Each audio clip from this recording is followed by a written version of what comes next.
ইত্তাবিউ মান লা ইয়াসআলুকুম আজরান ওয়া হুম মুহতাদুন ওয়া মা লিয়া লা আ'বুদুল্লাযী ফাতারানী ওয়া ইলাইহি তুরজাউন। এই দুইটি আয়াত নিয়ে আমাদের অত্যন্ত চিন্তা ভাবনা করা দরকার। এই আয়াতগুলোর মাঝে আল্লাহ তাআলা কি বলেছেন, কাদের জন্য বলেছেন, কাদের বক্তব্য তুলে ধরেছেন, এটা অত্যন্ত স্পষ্ট হওয়া দরকার। এই দুইটি আয়াতের উপর যদি বর্তমান পৃথিবীর মানুষ চিন্তা ভাবনা করে আমল শুরু করে দেয়, হাজারো যুবক অন্যায় থেকে বেঁচে যাবে। সংক্ষিপ্তভাবে শোনা দরকার, বোঝা দরকার। ইত্তাবিউ মান লা ইয়াসআলুকুম আজরান ওয়া হুম মুহতাদুন। যদিও আল্লাহ রাব্বুল আলামিন কোরআনুল কারীমের সূরা ইয়াসিনের আয়াত বানায়া রাসূলের উপর নাজিল করেছেন, এই আয়াতের মূল বক্তব্য দানকারী ছিলেন একজন যুবক। কিসের জন্য তিনি বক্তব্য দিয়েছেন সেই ঘটনা আমরা জানি। জানার পরেও সংক্ষিপ্তভাবে আলোচনা আনা প্রয়োজন।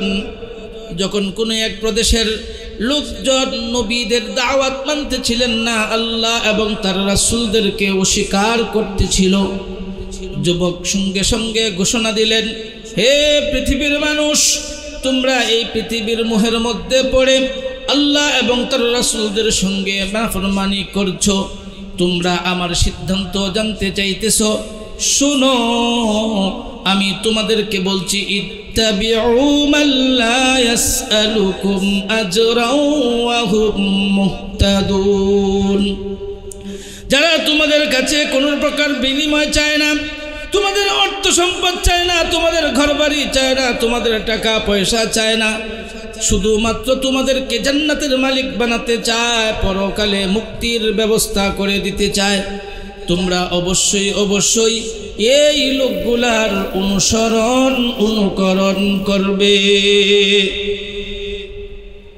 সঙ্গে সঙ্গে যুবকের আরো একটি ঘোষণা আল্লাহ রাব্বুল আলামিন কোরআনুল কারীমের মধ্যে তুলে ধরেন, ওয়া মা লিয়া লা আ'বুদুল্লাযী ফাতারানী ওয়া ইলাইহি তুরজাউন।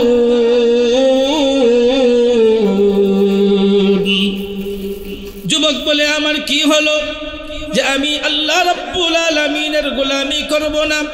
যুবক বলে, আমার কি হলো আমি আল্লাহ রাব্বুল আলামিনের গোলামি করব না, অথচ আমার একদিন তার দিকেই ফিরে যেতে হবে। এই দুইটা আয়াতের উপর বর্তমান পৃথিবীর যুবকদের একটু চিন্তা ভাবনা করা দরকার। আল্লাহ তাআলা কেমন এক যুবকের কথাগুলো কোরআনের আয়াত বানায়া পাঠাইলেন, আর আমাদের যুবকগুলা এখন কোন রাস্তায় পরিচালিত হয়? উচিত কথা বললে অনেক সময় বন্ধু বেজার হয়, যেমন গরম ভাতে বিড়াল বেজার হয়। উচিত কথা বললে সমাজের অনেকেই বেজার হয়ে যায়, না বললেও পারা যায় না। বর্তমান বাংলাদেশের অবস্থায় লক্ষ্য করে দেখি, অনেকগুলো যুবক হযরত উলামায়ে ইকরামদের কাছে আছে, যেমন মিজান থেকে দাওরা মেশকাত সহ আরও উপরের ক্লাসগুলোর মাঝে শত শত হাজার হাজার যুবক উলামায়ে ইকরামদের কাছে আছেন।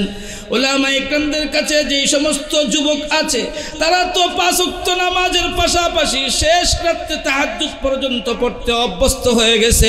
সোজা করে বলতে চাই, আলেমদের হাতে যত যুবক আছেন, এই সমস্ত যুবকদেরকে আমাদের উলামায়ে ইকরাম কোরআন তিলাওয়াত, নফল ইবাদত, ফরজ, এমনকি তাহাজ্জুদ পর্যন্ত পড়ায়। আর দেশের অধিকাংশ যুবক অন্যান্য ব্যক্তিদের হাতে আছে, তারা না পড়ায় আল্লাহর কালাম, না পড়ায় নামাজ, বরং রাস্তাঘাটে মানুষ হত্যার মতো আদর্শ তারা গ্রহণ করে। এজন্য বিষয়টা আমাদের বুঝতে হবে। দেশের যুবককে দুইটা ভাগ করে দেই।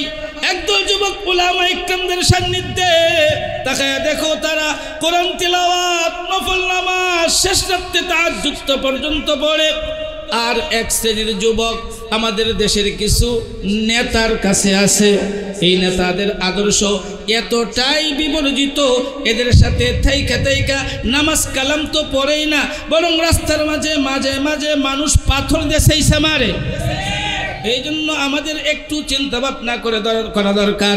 একটা সময়ে একজন যুবক দেশের সবগুলো মানুষকে ঘোষণা দেয়, ওয়ামালিয়া লা আ'বুদুল্লাযী ফাতারানি ওয়া ইলাইহি তুরজাউন। কি হলো আমার, আমি তোমাদেরকে নেতা মেনে আল্লাহর গোলামি করব না, এটা হতে পারে না। আমার কি হলো, যিনি আমার বানাইছেন আমি তার গোলামি করব না। এ বাংলাদেশের যুবক, প্রত্যেকটা যুবকের এই কথা চিৎকার করে বলা দরকার। আমি কোন নেতার আদর্শ গ্রহণ করব, ওই নেতার আদর্শই গ্রহণ করা দরকার। যেই নেতার নেতৃত্ব গ্রহণ করলে 5 ওয়াক্ত ফরজ নামাজ ছুটবে না, যেই নেতার নেতৃত্ব গ্রহণ করলে আমার তাহাজ্জুদ মিস হবে না, যেই নেতার নেতৃত্ব গ্রহণ করলে আল্লাহ এবং তার রাসূলের দিকে ধাপে ধাপে আগায় যাওয়া যাবে, ওই নেতার নেতৃত্ব নেওয়া যাবে না। যেই নেতা নিজেই নামাজ পড়ে না, নামাজ কালামের দিকে ধারে ধারে না, এই সমস্ত নেতা খেতার পিছে ঘুরে কোনো লাভ হবে না। যুবক, তুমি যদি মানুষের মতো মানুষ হতে চাও, তোমার জওয়ানিটাকে যদি সুন্দরভাবে আল্লাহর সামনে উপস্থাপন করতে চাও, সূরা ইয়াসিনের এই 2টা আয়াতের তোমার জন্য যথেষ্ট। একজন যুবক ঘোষণা দিয়েছিল, ওই যে ইত্তাবিউ মাল্লা ইয়াসআলুকুম আজরাও ওয়া হুম মুহতাদুন। এটা তোমার ঘোষণা হবে। পাশাপাশি যুবক, তোমার এটাও ঘোষণা হবে, ওয়ামালিয়া লা আ'বুদুল্লাযী ফাতারানি ওয়া ইলাইহি তুরজাউন। যুবক, তুমি বলবা, আমার কি হলো যে আমি নামাজ পড়ব না, আমার কি হলো যে আমি রোজা রাখব না, আমার কি হলো যে আমি আল্লাহ এবং তার রাসূলের জীবন ব্যবস্থার উপর জীবন চালাবো না। যদি তুমি এই ঘোষণা তোমার নিজের জীবনের ঘোষণা বানায় নিতে পারো, ও যুবক বন্ধু, শুনিয়া রাখো, তোমার একটা সাজদা আল্লাহ 100 সাজদার সব দিয়া কিনে নিবেন। তুমি যদি তোমার জওয়ানিটাকে ভিন্ন পথে ব্যবহার করে দাও, কিয়ামতের ময়দানে তোমার জন্য বিপদ সংকেত হলো। তোমাকে সবটা জীবনের হিসাব দিতে হবে, আর শুধুমাত্র আলাদা করে তোমার জওয়ানি বয়সের হিসাবটা আল্লাহর দরবারে দিতে হবে। হিসাব কেউ দিতে পারবে না, হিসাব দেওয়ার সক্ষমতা তোমার আমার কারো নাই। কাজেই হিসাব দিতে যেন না হয়, এজন্য এখন থেকেই তোমার আমার কাজ কর্ম করা দরকার। অন্যায়ের পথ ছেড়ে সুন্দর সুন্দর পথ আমাদেরকে অবলম্বন করা দরকার। কাজেই আমি তোমাদের কাছে শেষ মেসেজ রাখতে চাই, আমাদের এই যুবক বয়সটা, আমাদের এই জোয়ান জীবনটা যেন বিপথে নষ্ট না হয়। একজন আদর্শ দিনদার পরহেজগার মানুষের সঙ্গে অতিবাহিত হয়। আমরা যদি পূর্বের যুগে লক্ষ্য করি, সাহাবাজ বাইনদের মাঝে একটু তাকাই, তাবেঈদের মাঝে একটু তাকাই, দেখতে পাবো তারা তাদের জীবনগুলোকে কেমন কেমন সুন্দরভাবে শেষ করলেন। আর আমরা যদি আমাদের জীবনের দিকে তাকাই, দেখতে পাবো আমরা আমাদের জীবনগুলোকে কেমন করে নষ্ট করে দিলাম। এই জন্য সকলপণ আর প্রতিজ্ঞা করি, আমাদের এই জীবন, এই যৌবন, এই সময়টুকু অবশ্যই আল্লাহ এবং তার রাসূলের জন্য শেষ করব।